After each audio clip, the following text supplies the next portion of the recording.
सभी का स्वागत है सीएल कैरियर एकेडमी के प्लेटफॉर्म पर।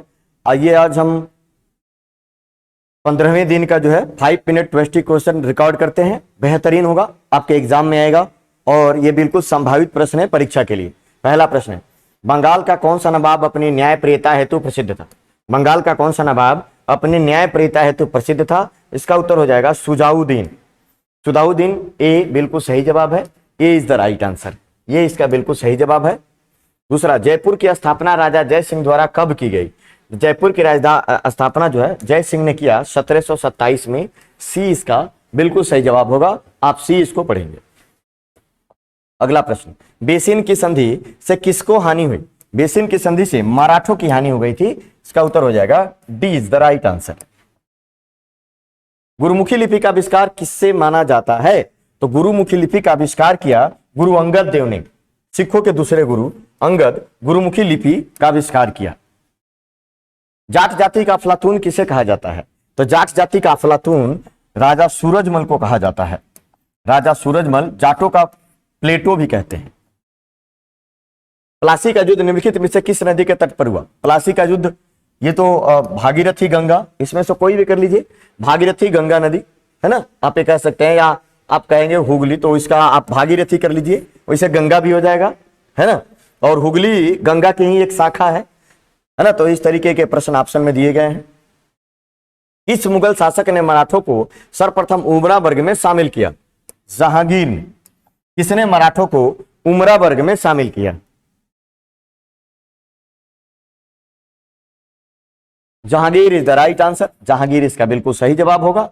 अगला प्रश्न देखिए, सर्वप्रथम मुगलों से मान्यता प्राप्त करने वाला मराठा शासक कौन था?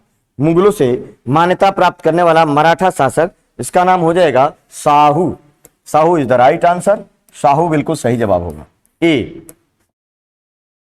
शिवाजी की कौन सी पत्नी उसके साथ सती हो गई थी? पुतली बाई। शिवाजी की पत्नी पुतली बाई उनके साथ जो है सती हो गई थी। ए बिल्कुल सही जवाब है। किस सिख गुरु को सिखों के लड़ाकू जाति बनाने का श्रेय दिया जाता है? लड़ाकू जाति बनाने का श्रेय दिया जाता है हरगोविंद को। गुरु हरगोविंद को लड़ाकू जाति बनाने का श्रेय दिया जाता है। शिवाजी ने किस प्रांत को कभी भी चौथ या सरदेशमुखी नहीं वसूला? किससे चौथ या सरदेशमुखी नहीं लिया था? तो जोधपुर से कभी नहीं लिया। शिवाजी ने जोधपुर से कभी भी चौथ या सरदेशमुखी नहीं वसूला। किस मराठा शासक के संबंध में किसी अंग्रेज ने कहा था वह मराठों का अंतिम बुद्धिमत्तापूर्ण शासक था? तो यह कहा था नाना फडणवीस के बारे में। यह बिल्कुल सही जवाब होगा, आप याद रखेंगे। A is the right answer. Awadh के नवाबों का सही कालक्रम बताइए। अवध के नवाबों का सही कालक्रम बताइए, क्या होगा? अवध के नवाबों का सही कालक्रम, इसका उत्तर होगा 4-2-1-3। बी बिल्कुल सही जवाब होगा। निम्न में से कौन मराठा वंशज पेशवा को अपना स्वामी मानते थे? सिंधिया और होलकर। इसका उत्तर हो जाएगा सिंधिया और होलकर जो मराठों को अपना स्वामी मानते थे। मराठा प्रशासन की सबसे छोटी इकाई जो गांव से कर संग्रह का कार्य करती थी उसको क्या कहा जाता था? उसे कहा जाता था पाटिल, है ना। सी उत्तर होगा इसका बिल्कुल। शिवाजी का अंतिम विजय कौन था? शिवाजी ने अंतिम विजय किया था जिंजी के किले पर। इसका उत्तर हो जाएगा डी, बिल्कुल सही जवाब होगा डी।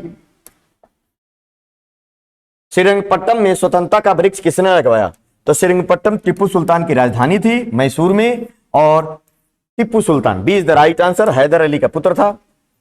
दारा सिकोह ने किस सिख गुरु को मुगल शाहजादियों से वैवाहिक संबंध स्थापित करने तो आमंत्रित किया था? तो गुरु हर राय को, है ना, Guru Har Rai. B is the right answer. B बिल्कुल सही जवाब होगा। मैसूर राज्य के बारे में कौन सा कथन असत्य है? मैसूर राज्य के बारे में कौन सा कथन असत्य है?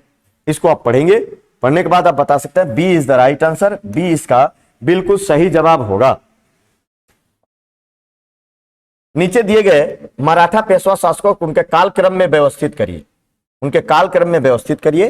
तो जब आप व्यवस्थित करेंगे इसको तो पाएंगे कि इसका उत्तर होगा 5-1-2-3-6-4। बिल्कुल सी उत्तर होगा। इस तरीके की वीडियो पाने के लिए हमारे चैनल को सब्सक्राइब करिए, साथ ही साथ इस पर लाइक और शेयर अवश्य करिए। इसको लाइक करना बिल्कुल न भूलिए। कल फिर मिलते हैं। जय हिंद, जय भारत।